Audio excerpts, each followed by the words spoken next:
Paul Jansen. You would have seen me in that introduction video. And I manage Turner Hopkins Immigration Specialists, which is a division within Turner Hopkins that provides very much specific immigration advice and assistance to people coming to New Zealand. That's why you're all here. So we're going to have a bit of a longish session. I'm going to try and keep it to about 45 minutes if I can. And what we're going to do is talk through, as you'll see hopefully on the screen, an overview of the visa system in New Zealand. So let's give you a little bit of an introduction to how the New Zealand visa system works. We'll then look at the different visa types and categories of visas. So we'll be talking about temporary visas and the different classes of resident visas. So first off, you'll understand how the visa system works. Then we'll look at the individual visas that you can secure. And then we're going to dive into the main focus of the event or the seminar, which is really about the skilled migrant category. And the skilled migrant category is where we get the vast majority of our immigration approvals through. It's roughly 70% of our resident visa approvals come through that skilled migrant category. And it's probably where most of you who are joining now, I can still see people coming through, where most of you will end up. It is very much an employment-focused visa category, and that is a big part of what we'll talk through. And we'll go through the different options. There are, in fact, 5 different skilled migrant pathways. Really only 3 of them apply to people that I deal with. So we'll dive into that a bit. We'll break that up and have a look at how all that operates.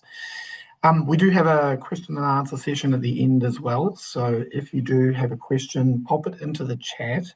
And then at the end of the seminar, I will go through those questions and try and answer as many of them as I can, depending on how many there are, of course. Really important, though, to understand or to maybe refine your question to be reasonably generic, because if you ask me here and now, do you qualify to make the move? I can't really answer that.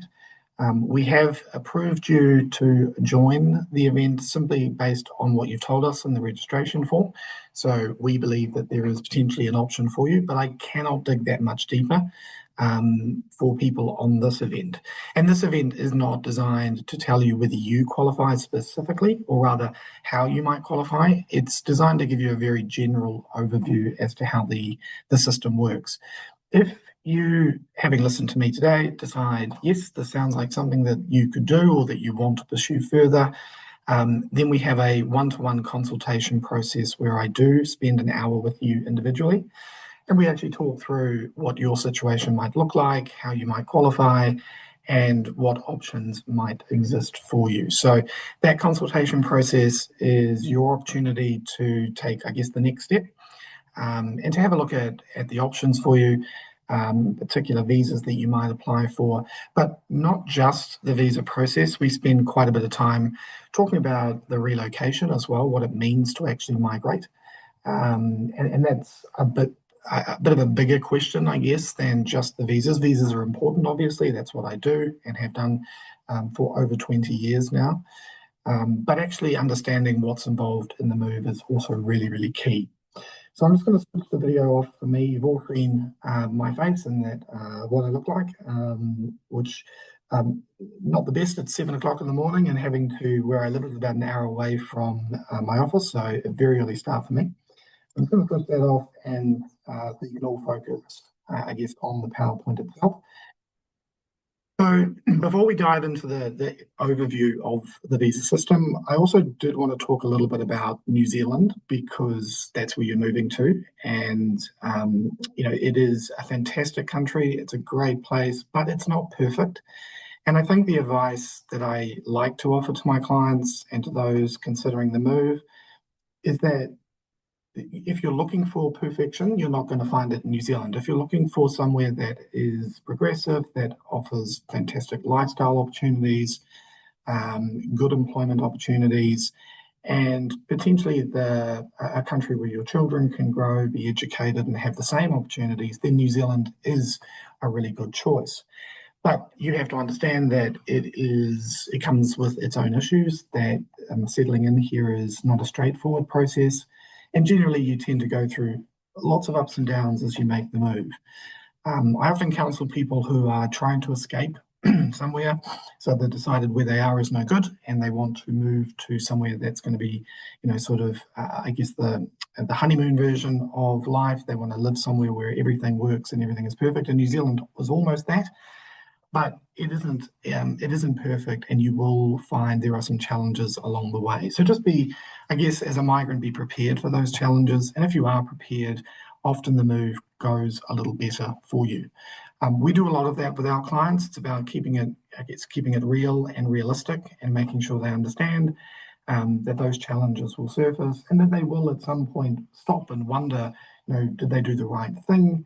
Have they made the right move? And that's all perfectly very normal. So understanding all that, I think makes for a better and more successful move.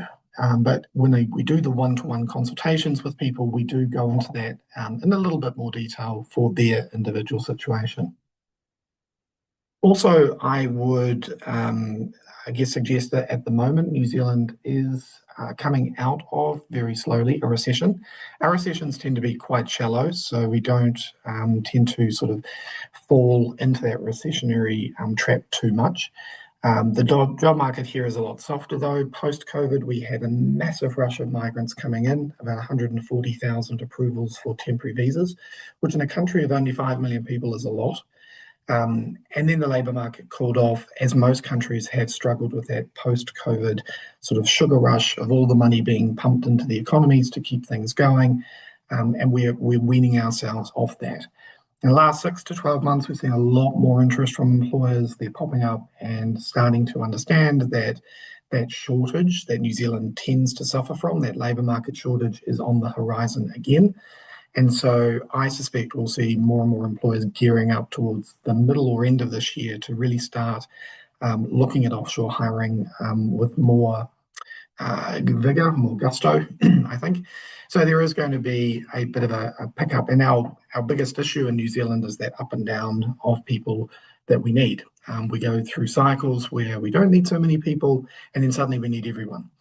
There are some occupations where we always need people: healthcare, teaching, IT, engineering, and we'll talk about some of those occupations a bit further on. So if you are in one of those particular occupations, New Zealand has always got opportunities. But we also welcome people across a whole range of other occupations and jobs, and the demand for those does go up and down a little. So when we do have a one-to-one consultation, we tend to look at your particular occupation, what the market looks like, and give some advice around the timing of your move, because that's really important. But that's just a little bit of an overview. I could talk for easily for an hour or two just on New Zealand itself, but you're here to find out about visas, so we'll get into that. So as a very kind of basic outline, New Zealand offers a very structured visa system, and it's why we have a good quality of migrant coming across the border, because we are quite selective. We have some very clear, well, they're reasonably clear rules if you compare them to many other countries. And the whole design of the system is to bring in two types of migrants. So we have temporary visa holders, and we have those who come here to stay permanently, and we call those resident visa holders. Temporary visa holders may be coming in for a number of different reasons. They could be coming to visit, see family, to be a tourist, to study here as an international student, to work. There's a whole range of different temporary visas that facilitate different things. And then we have our resident visa categories, which are allowing, or which do allow, people to live in New Zealand forever. Now, quite often, and as you might discover as we talk through some of these categories for residents, you might have to do both. You might have to start with a temporary visa that then eventually leads you on to a resident visa. And that is, for probably the vast majority of our skilled migrants, the process that they will follow. So we go through not just one, but maybe two, and sometimes even three different visas to get you to the end goal. But the end goal is always for us to be able to keep you here permanently. And ultimately, that's what people want, is they want to make the move and be able to stay. So we'll go through that a little bit more when we talk about the skilled migrant process, because that's really where the multiple visas comes into play. One really interesting and I guess unique thing about our New Zealand permanent residence process is that once you secure permanent residence, it's indefinite. A lot of countries have a process where you get residence, you have to renew it every few years, you might have to remain employed or have some ties to the country or prove something over that period. What New Zealand does is we give you residence up front, or once you're approved, and then we have a 2-year commitment period where we say we'll do one of 5 different things in that 2 years, and usually it's just be in the country for a certain period of time, which most people are because they're working here and they're settling in. Once they've done that, at the end of the 2 years, we give you another resident visa, which is pretty much exactly the same, all the same rights and privileges and benefits. But that resident visa never expires. You could leave New Zealand for 10 years, come back, and it's a welcome home. And that's very rare because most countries don't operate that kind of process. So for a lot of clients, it's a very attractive thing because we're giving you the right to live here permanently and indefinitely without any strings attached. You can obviously move on to citizenship at some point. That's a very different process that takes 5 years of being a resident. It is actually not administered by the same department. It's run by a completely different government department and has different rules and requirements. But that is certainly an option for a lot of people, depending on where they're coming from. We offer 3 main streams for resident visas, which we're going to go through in a bit more detail. But primarily what we're trying to do in New Zealand is find skills, so good skilled migrants that can bring their skills to New Zealand, that can support employers, that can grow businesses, that can generate tax income, and that can train people. So skills is our big focus. Second one is investment, so people bringing money into the country, which we will then use and invest and grow businesses and build the economy. And then the third one is family, so supporting people who might have a New Zealand partner, people who are coming as parents or dependent children. So we kind of touch the 3 main points of our society and our economy through the 3 different visas for residents that we offer. Temporary visas have a much greater pool of visas, but they're pretty much broken down into also 3 paths. So visitors, which come in a variety of different flavours. Students primarily coming to study here as international students, which is a big industry for New Zealand because they are paying the full international fee rate. And then workers, people coming to do a job, and they may be coming for 1 year, 2 years, or up to 5 years to work in a role that supports a New Zealand employer who cannot find those skills locally. And a lot of people who come here as workers then transition to residents, but not all of them do.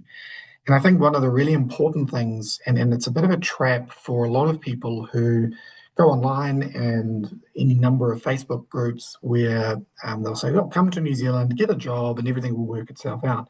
Actually, that's not the case. And I warn people against that sort of thinking because getting a work visa and getting a job here may or may not lead you to residence. So understanding if it will is a really good first step. Knowing that if you get the job and the work visa, you do have a path to residence is really important. Otherwise, you'll end up here on a work visa and then have to go home. And for most people, that's not what they want. As I said at the beginning, skilled migrants do make up the bulk of our resident visa approvals, the vast majority of them, and they come in 5 different varieties, which we'll touch on.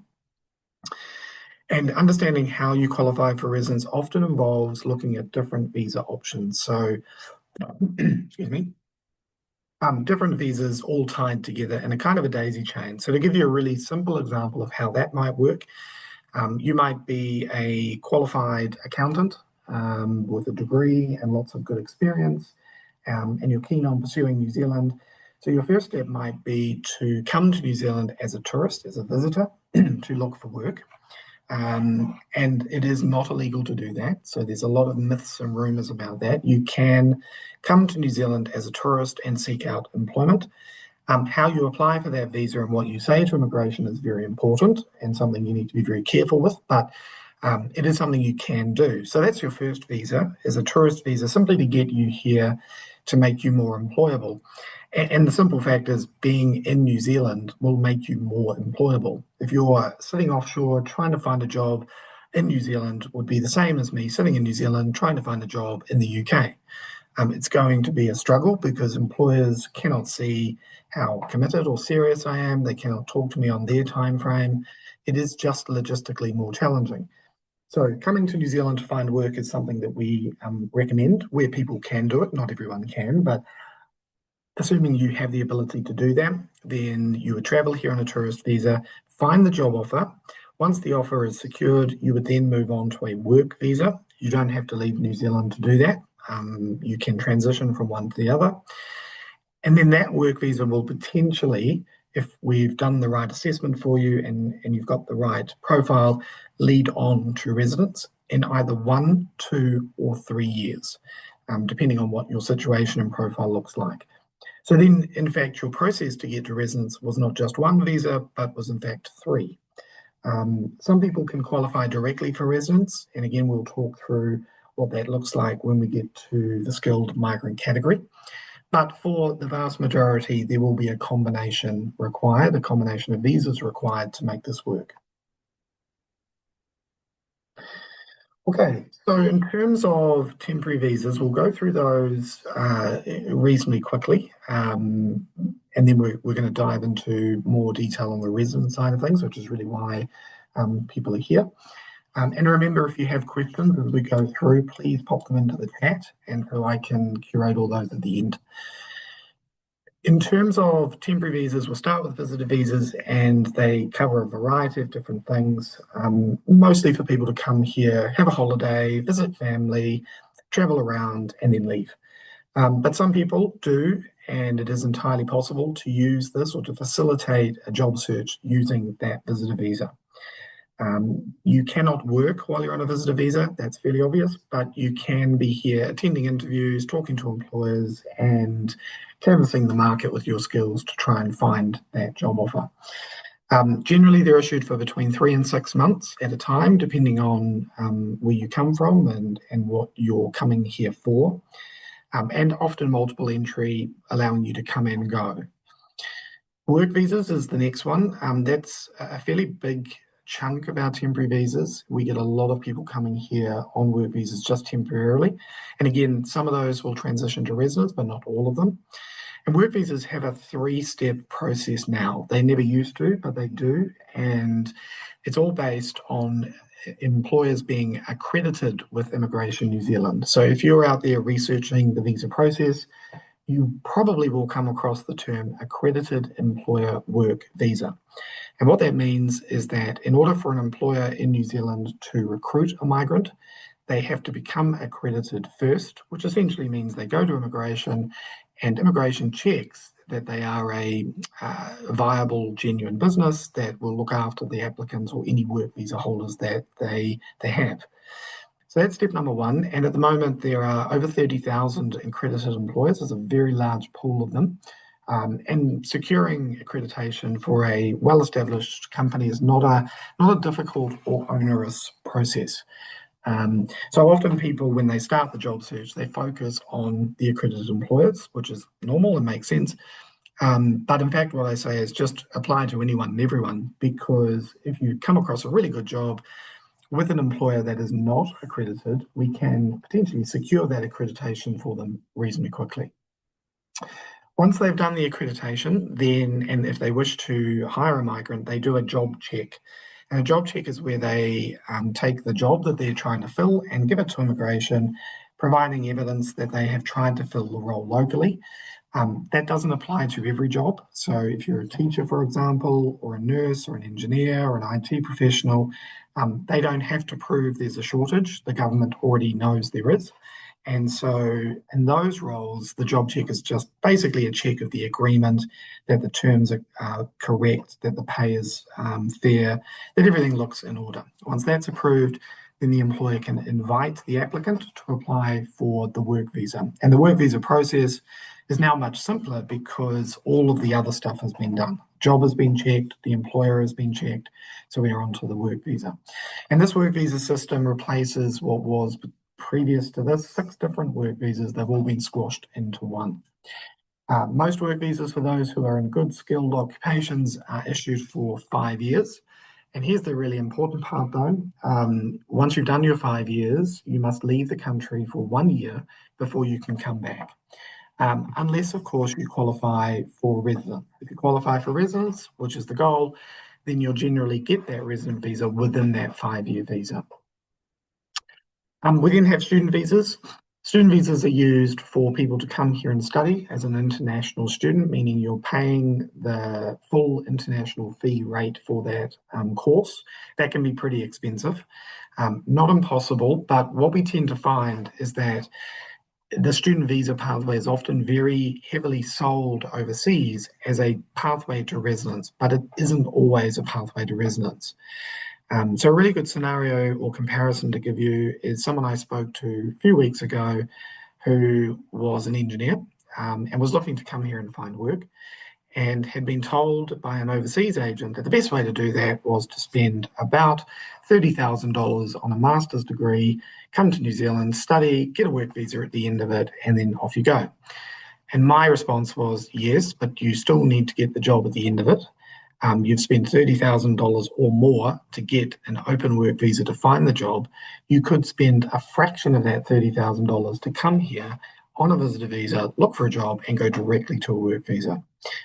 Which is what they're going to do. So student visas are good if you want to come and study here and have the money to do so, but not the magic answer to a pathway to residence, as some people might present it if you're talking to them overseas. Big thing with all temporary visas, so visitors, work visas, and student visas, are they're time limited, hence the word temporary visas. They're only valid for a specific period of time, ranging from a few months to a few years. And they're all conditional. That means they have a condition attached to them. So if you're on a work visa, that would generally mean you are approved to work for a specific employer in a specific role in a specific location. Residence is very different because it allows you to work anywhere, doing anything for anyone. So it's quite a different system. But the temporary visas are, by their very name, temporary in nature. They're not designed to keep you here permanently, but they often are the stepping stone to being able to keep you here permanently. When we look at resident visas, and just a sort of really brief overview of the main categories before we step into the skilled migrant category in more detail. So as I mentioned in the introduction, we have three main streams of visas that we're dealing with for residents. So there's the skills aspect, there's the investor and business visa, and then the family-based visas. In terms of the skilled visa pathway, there are 5 options. I know there's only 4 bullet points there, but if I clarify that, so we have a green list, and those of you doing your research might have come across that term before. The green list is a list of occupations that the government has identified as being in demand. So essentially, we know that we need these people, and so we make it slightly easier for them to qualify in one of 2 ways. So either they can apply directly for residence, or they can have a work to residence pathway. There's no points involved in that process. It's literally about the job, meeting the requirements for that occupation, because every occupation on that list has specific requirements, and meeting the basic criteria for residence. And the basic criteria for residence are that you are under 56 years of age. So you have until 55 years, 11 months, 3 weeks, and 6 days to apply. If you applied on that last day and you turn 56, that's fine, because time stops when your residence application has been lodged. Not for you, you get older, but as far as immigration is concerned, you will always be 1 day short of 56, so that's okay.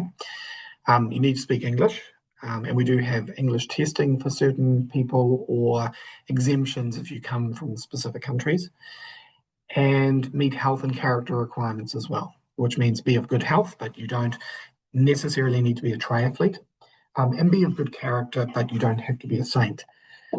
So we have the green list option, straight to residence or work to residence. So that's 2 of the 5. Then we have a points-based skilled migrant category. So if your job is not on the green list, but you are still skilled, there is a points-based system that allows you to qualify. And that covers a very, very large selection of jobs. So anyone from, from a secretary all the way through to an astronaut and back again. The number of occupations that are on that particular pathway is pretty big. So you don't have to be on the green list to secure residence. It helps. But if you're in a skilled occupation, and can meet the points criteria, which we'll look at in a minute, then you do also have a pathway to residence. And then finally, we have the transport and care workforce sector. So that's the last two of the five. The transport sector pathway has been closed. Essentially, it was for truck and bus drivers, where we had a really big shortage of those in the post-COVID environment. But the people who can come through on that now, essentially, you can't come through on the temporary visa anymore, and the resident visa category exists only to finalise those who are already here. Care workforce sector is still open, and that is for people coming to work in the care sector. So that is nursing homes, elderly support, aged care, disability care, and so forth. It has very specific qualification and salary requirements attached to it, and there's a 2-year pathway to residence. For our discussion, when we move on to the next slides, we're going to focus on the top three there. So the green list, straight to residence and work to residence, and then the points-based skilled migrant category as well. If you're not in the skills list, but you are looking at investing here or buying a business, we have very specific investment and business visa options. Our investor category has essentially two parts to it, or two options within it. One is investing 5 million New Zealand dollars for a period of 3 years, and the other one is investing 10 million New Zealand dollars for a period of 5 years. And you might be wondering, if I'm investing less, why am I investing for a shorter period? And if I'm investing a whole lot more, why is it 5 years and not 3? And that is because when you invest the 5 million, you're putting them into very active, what we call direct investments, which have a higher risk attached. And if you're investing the 10 million, you can put them into much lower risk investments, which is why we make you invest for 5 years. It's a pathway to residence for those that have the money, and has very little other requirements, no age cap, minimal or no English language requirement, and no business experience. You've got to prove that the money is yours and you didn't rob a bank to get it. And then there are specific requirements around where you invest. We also have a pathway for those looking to establish a business in New Zealand. So if you're looking to be an entrepreneur and either establish a business or maybe buy an existing business, that is an option, but it is a very, very difficult option. And I often try and sway people away from it. If I think they will qualify under any other category, particularly the skilled category, that is the path I will suggest. And I would recommend them away from the entrepreneur category, simply because it is very discretionary. Immigration has their own kind of, view as to what makes a successful business. And you have to set the business up and run it successfully for 2 years. And then, unless you do that absolutely by the book and according to the business plan that you presented initially, your residence will fail. So it has a high risk attached to it. But if you had a really viable, genuine business and you didn't really qualify under any other option and you were keen, it is something we can explore. And then finally, family-based visas. So we have options for parents. And many of you will be thinking about, what do I do with mum and dad when I've made the move? Because I'd like them to follow me. And we have two options. We have a ballot-style lottery system, where once you've been in New Zealand for 3 years, you can sponsor your parents provided you meet a certain income threshold. And then we have a parent retirement category as well, which has no 3-year stand down. So if you get residence today, your parents could apply tomorrow, but they have to invest $1 million here, have $500,000 on top of that for settlement, and an annual income of $60,000 a year. Much faster pathway to residence, but obviously with a lot more caveats attached to it. We also have visas for, and these include temporary and resident visas for partners. So if you have a New Zealand partner and you're wanting to join them here, and that New Zealander is a citizen or a resident visa holder, then you can qualify based on partnership. And we also have finally a category for dependent children. We don't assist a lot of dependent children because normally they are included in the original residence application. And on that point, and it's a really good point to make, for residents, dependent children can be included up until the age of 25, provided they are dependent, single, and have no children of their own. For temporary visas, the age threshold for dependent children is lower. It's 20. So if you're coming here and you need to work for a while first before you end up with residence, you need to factor in what will happen to your older children and how they might sort of fit into the equation, particularly if they're around that sort of 16, 17 years of age, because they might time out effectively on the temporary visa, but still be eligible to be included in residence, and it's what you do with them in the between that we have to consider. So that's kind of a really brief outline of both the temporary visas and the resident visa options that we have.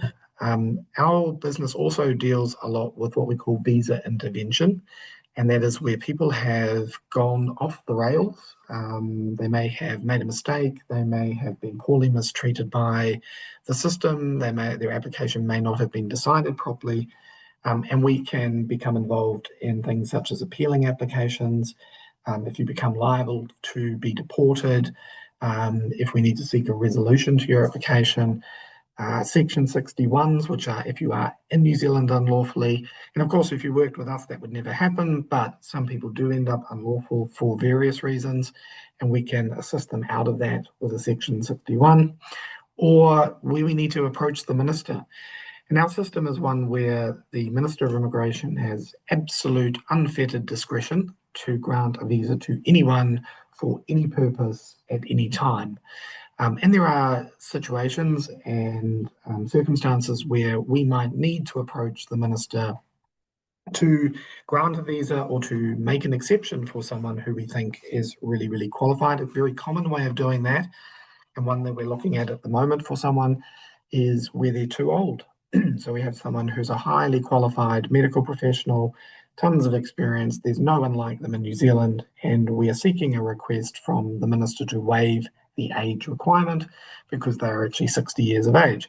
So there are certain cases and situations where we can seek out some special treatment, but that's pretty rare. So our business, we deal with all of that stuff, and our role, or what we do, is very much guide you through the process. But the starting point is making sure you qualify. That's really what this is all about. And that's what the seminar is all about. It's giving people, hopefully, a view as to where they might fit in this whole system. And for most of you, that will be in the skilled migrant path. And that's what we're going to look at now. So we're going to start with the green list, and that's those two pathways, the straight to residence option or the work to residence option. And then we're going to talk about the points-based system next. So the green list, or we'll call it the green list. The green list skilled migrant pathway was only introduced a couple of years ago, or 2.5 years ago, in 2022, when the borders reopened. So we had 2.5 years of border closures. We didn't bring in a lot of migrants, and during that time, the government reinvented our immigration system. We used to have a pathway or a skilled migrant category, just one category, that had about 16 different points factors. It was very confusing, and mostly confusing for immigration officers trying to process cases. So over that COVID period where the borders were shut, we had some time to rethink it, and we came up with two different options, and the green list was a big part of that. So the green list, and the government in New Zealand has always had a list of some description. We've always tried to recognise occupations that are in demand, and the green list essentially does that. So, and you can view the green list on my website or on immigration's website. It's publicly available, but what you'll see is that it is a list of jobs split into two groups. So there is a tier 1 group and a tier 2 group. And each occupation has two columns next to it, which specify what that occupation requires. So what you need to have if you have a job on the green list.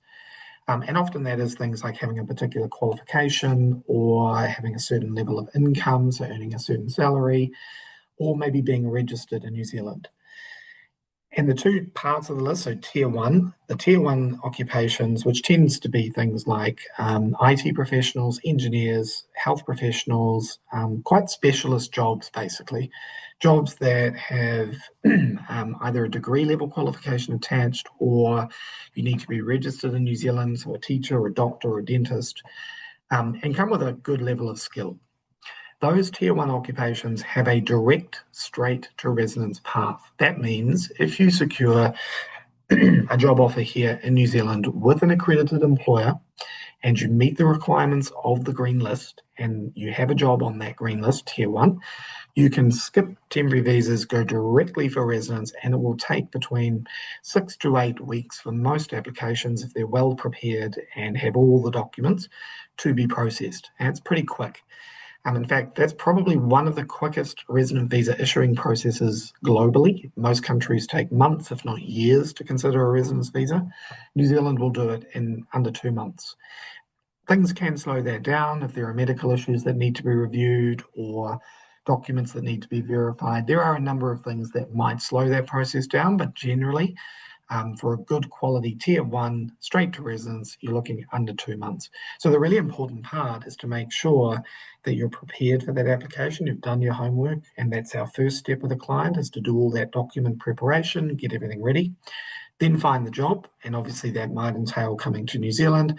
But once you've locked in the job, then you're applying for residence really quickly and hopefully securing that really quickly. And once that resident visa is issued, you are free to do what you want. You basically have the run of the country. You're here permanently. You get healthcare. You get access to education, free education for your children, obviously. And that also applies when you're on a work visa. You get healthcare and education on the work visa as well.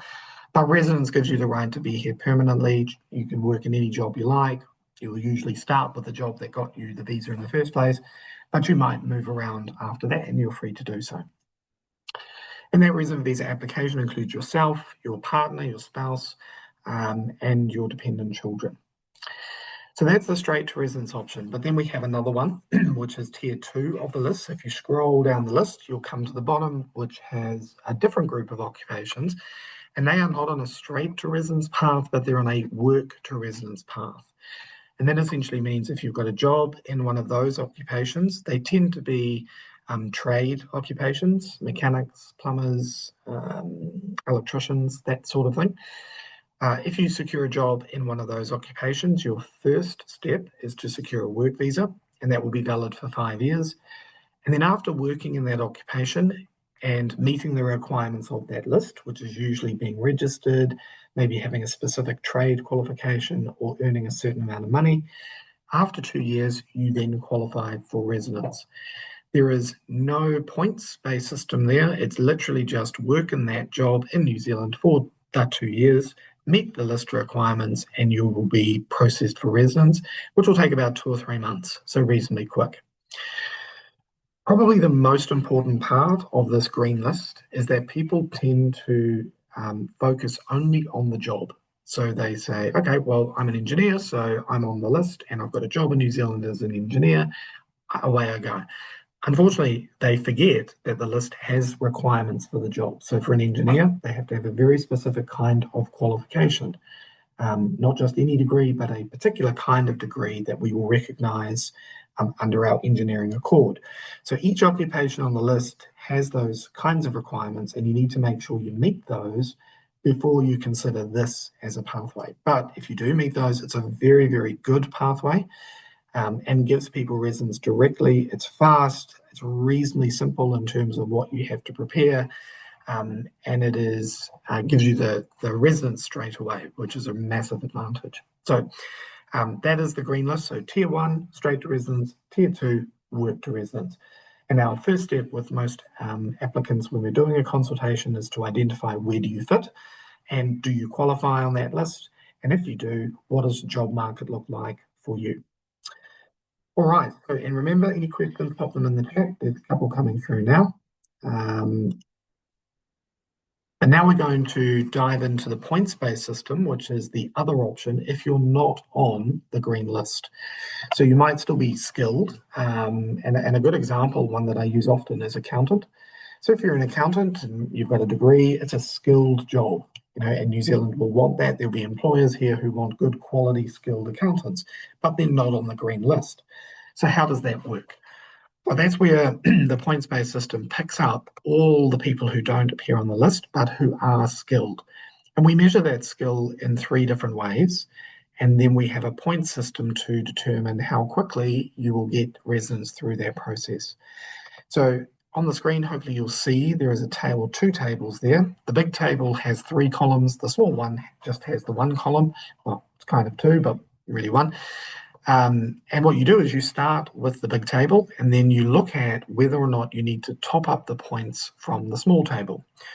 You need a total of 6 points under this system to qualify. And if we start with the big table, and let's say, as a good example, you are an electrician. So an electrician would generally require 4 years of trade-based training, maybe a trade test certificate or equivalent overseas qualification. And so they're going to be able to secure 4 points based on that first column, New Zealand registration. That 4 points means they're 2 points away. So then we look at the small column, or small table, I should say, and 2 years of work experience here will give you that 2 points. So that person is going to be on a work to residence path, essentially. Their skill gives them 4 points. Their work experience here gives them 2 points. That gets them the total of 6. So that person would secure the job offer, come to New Zealand, work for 2 years, and then apply for residence based on their points. And then if we looked at someone like a doctor who requires at least 6 years, if not more, training, they would qualify for 6 points straight away just based on that first column in the big table. They don't need the work experience in New Zealand. They've already got the 6 points. And so with a job offer and all the other requirements they need to meet, they would then qualify for residence directly. No work visa needed, kind of like the green list, but based on points. And then so if you're not someone who needs to be registered, so you're not a doctor or a teacher or a nurse, but you have a degree, we then look at the same sort of thing. So we might look at the middle column in that big table and say, well, what degree do you have? And if you have a bachelor's degree, that's kind of the starting point, that's 3 points. So the accountant is a really good example coming back to that. If you've got your bachelor's degree in accounting, and that gives you 3 points. Then you look at the little table, I need 3 years of experience. So that individual is going to be on a 3-year work their way to residence process. And then the final column in that big table is, before I get to that, on the qualifications, similarly to the doctor, if you had a PhD, that gives you the 6 points straight away. And here's the slightly weird bit. If you had a PhD in, let me say, English literature, but you had worked your entire life as a cafe manager, and you came to New Zealand and got a job as a cafe manager, you would qualify for 6 points. Even though your PhD has nothing to do with managing a cafe, you still get those 6 points. So with that job, your PhD, the cafe manager is on a straight to residence path. They can apply directly. The degree qualified 10-year experience accountant, earning probably twice as much money, is on a 3-year pathway to residence. So the system isn't perfect, excuse me, for those reasons, because it tends to recognise qualifications as being quite important. And in my view, they're not always that important. So understanding where you might fit and how many points you might get is a really, really important first step. But what if you don't have a registered occupation and you don't have a qualification? You can still potentially qualify. And that is the final column there, which is based on the income you earn in New Zealand. So if your New Zealand job offer pays a certain amount of money, and it's all based on the median wage here, then you secure points based on that. So if you don't have a trade degree, any qualification at all, but you've got lots of good experience, and you could earn a good amount of money here, around about the $98,000 a year, that will give you 3 points. So working in a job at that salary for 3 years in New Zealand will get you to the 6. If you earn twice the median, that's quite a bit more. That's about 130 thereabouts. That's going to give you 4 points, and therefore 2 years of work here will qualify you. If you earn 3 times the median, so you're up at around about the $200 and something thousand mark, that's going to get you 6 points straight away. So I guess the main message here with the points-based system is that there are different options based on your skills and what you're bringing to the table. And some people might have a combination. They might have a PhD and be a doctor, so they can pick and choose. The other, I guess, slightly tricky part is that all of this, particularly this points-based system, is being reviewed and we're likely to see some changes in the near future. The changes are potentially going to make it a bit easier for those in the trades who don't always have a degree, and maybe don't even have a diploma, but are still really valuable skills. And it's likely that what will happen is the number of years of experience you might need is going to change, and for the better. So change is inevitable with our skilled migrant category. It's adjusting to the labour market, to the economy, to what the country needs. So it's always being revised and tweaked and altered. But generally, the same basic idea exists. You need to get a skilled job. You need to be bringing some skills with you, under 56 years of age, healthy, no convictions, and speak English. Generally, if you fit into that bubble, then you're going to qualify in some way, shape, or form to make the move. All right, and so we've got to about 45 minutes and counting. So I just want to, I guess, kind of get to the wrapping up stage. So again, if you do have questions, please pop them in. There's 3 in there at the moment, so that will make it a very short Q&A for me, which is good, because I have a whole day of work ahead of me. But please do pop those questions in there before we wind up. I guess the way I like to end these sessions is to think a little bit more about not just the visa process, because it is obviously that's really important, and most of you will be very focused on that, and I don't blame you. But you also need to think about what goes beyond that in terms of making a move, because moving to another country it's a pretty big deal. I mean, next to buying your first home or having your first child, moving overseas permanently will be one of the biggest things you ever do. So I guess the key is to understanding how a good move works. And a good move works by being realistic, by understanding, as I said at the very beginning, that it is challenging and that it will be a process, and that process will be frustrating at times. There'll be times where you think, oh, maybe we shouldn't have done this, and that's normal. You will have to adjust to the way of life in New Zealand. It's pretty easy to do that, but you do need to sort of think about how all of those things work, and also your families. Many of you will be moving with families, and how that might impact on the children and so forth. And one of the big things I do recommend to clients is that you involve your children, you involve the family in the process as much as you can, because kids are pretty smart and they work stuff out. So the more involved they are in the planning and the preparation, the more exciting it becomes, and the more of an adventure it can be.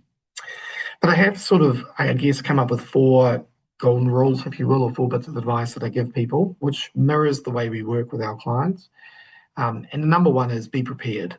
From the start to the very end, being prepared is crucial, whilst also understanding there will be lots of surprises along the way. So you can have a plan, and we love having a plan, and we give our clients a plan.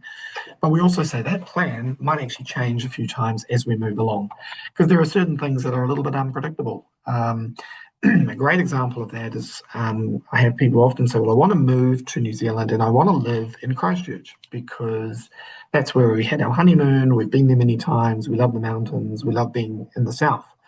So that's great. But what happens if you get a job in Auckland? What happens if the right job, the perfect job is in Auckland? So being flexible about where you end up is really important, and being able to adjust as things happen, because you don't always know where that job might be. And ultimately, once you're here and you've got your visas and you can move around the country, well, then you can live wherever you like. But the starting point is be prepared to be flexible. Second one is enjoy the adventure. It is a process. It's challenging. It's frustrating. It can be costly.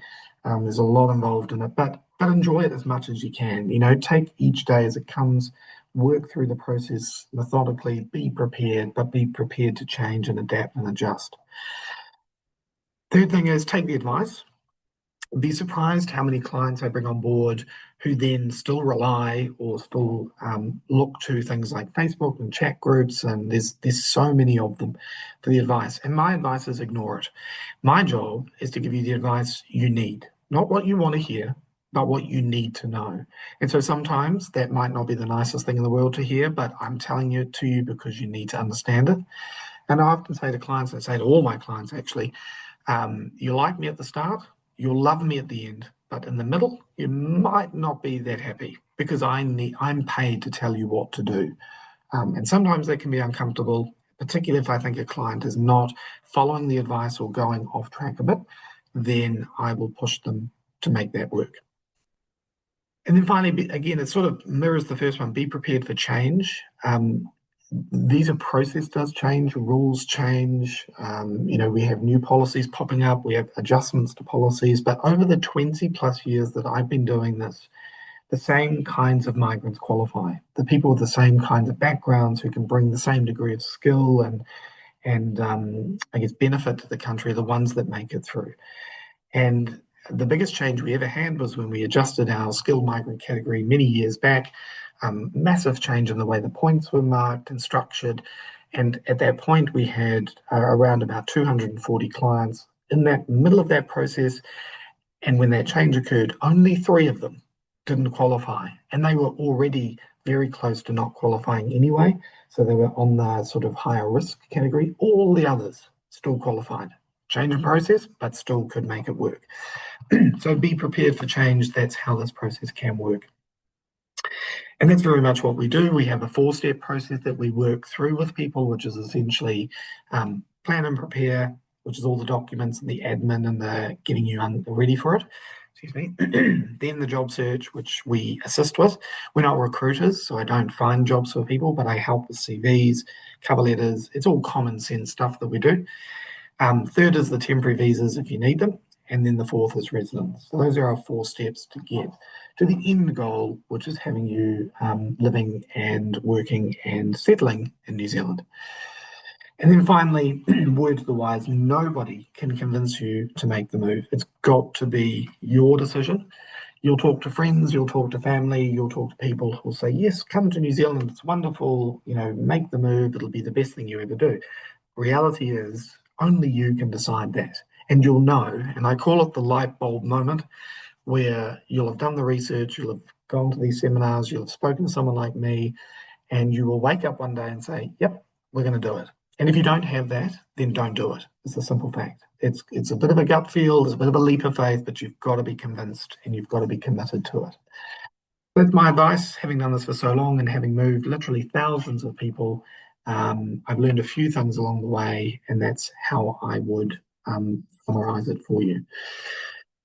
We're sort of at the end of the session, and if you are interested in moving ahead or just finding out more in terms of your specific eligibility and what you can do in this process, then obviously we can consult with you and you can book that with myself or one of the team, depending on availability. We do tend to book up quite quickly.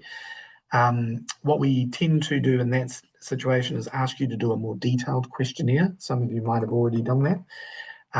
We then have a good look at everything before we meet with you. So in our heads, we've already worked out the plan. We then meet with you, ask a few questions, clarify a few things, but we spend the bulk of that time talking about the process and your move, not asking you the questions we need to be able to do that. We do all that up front. We do those sessions via Zoom or Teams, and at the end of the seminar, I'll send everybody an email on how to book that in. So that sort of brings us to the Q&A session. I've got a few questions here, which I will answer. If you've got a question, pop it in now before I close that off, and then we wrap it up for the day. I know where some of you are getting a bit late, and where I am is very early, but I've got a day ahead of me, and you've got some sleep.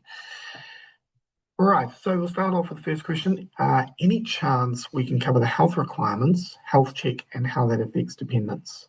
Basically, if a dependent has health issue, what would make that issue a disqualifying factor? That's a really good question. It's a very difficult question to answer in a simple way, but I'm going to try.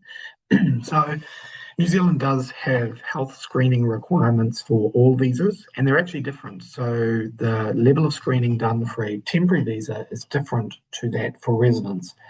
For a temporary visa, immigration is looking at what is the likelihood you will cost the system, the public healthcare system, money or stress or tie up resources over the life of the visa. So if it's a 1-year visa, what is the likelihood of that 1 year you need treatment? For residents, we're looking at your lifetime. So the threshold is a lot higher. It's hard to give you exact line in the sand because medical situations are never black and white. You could have a very serious condition that's well managed that may not actually cost the system much money. But the simplest way to answer it is it's all about cost. So if you have a significant medical condition that requires hospitalization, regular treatment and follow-ups, or expensive medication, that is potentially going to be something that stops you. For residents, we have ways of arguing a medical waiver where if the benefit of approving your application outweighs the medical issue, we can go through that process as well. But if it's a really significant condition, and that includes things like mental health, special education services as well, that can knock you out of the process. So what we tend to do is when we do our assessments for people, we look very carefully, we ask questions about medical, and we want to know straight away whether that issue is going to be an issue and or can we deal with it. And we'll give you a very upfront answer. If we think it's not going to work, we'll tell you that. But if we think that there could be the chance to argue the case, or maybe it actually isn't that big an issue, we'll let you know. So sorry, I can't give you a line in the sand for health, but I guess the answer there is if your medical condition is manageable, not that significant, and you deal with it, for example, diabetes, well managed is fine, but cancer is not fine, if that gives you a bit of a comparison. Second question, do you help someone secure a work visa that potentially gets the person PR? Yes. Yes, that's what we do. And that is a big part of the work that we do is that multiple visa process that I talked about at the beginning. So people coming here as a visitor to find work, then getting the job, transitioning to a work visa, working for a period of time, getting the points they need, then going on to residence. So yes, we manage that whole process from start to finish. People often say, oh, look, I'll come back to you when I've got the job offer. My advice is that's too late because by that stage, the employer is desperate for you to apply. You might not have all the documents prepared and everything slows down. So my advice is if you're going to do it, then we start right at the very beginning by getting you prepared, getting you ready, and then helping you to make the move. All right, last question. While earning the 6 points to secure residency in a job, can you also invest in a separate business as a second income? That's a really interesting question and also quite difficult to answer, but I will try and answer that. If you're on a work visa, the work visa, which is allowing you to build up the experience to get the points you need, the work visa is very specific and says, thou shalt work for company A in the role of engineer and in the location of Auckland. And because it's specific, it does not then allow you to do other work. So you could not start a separate business because that would constitute self-employment and your visa doesn't entitle you to do that. You could invest in a business as long as you don't invest as a majority shareholder earning too much money and being too involved. But if you invested a small amount into a business as a kind of passive investment where you're receiving a dividend or return, that's okay. So it's all about what that investment entails. If it entails you working in the business, and then that's unfortunately not going to work. But if you are just making a passive investment and investing as an investor, then that could potentially work. Once you've got residence, you're free to do whatever you wish, no problem at all. So hopefully that answered that question.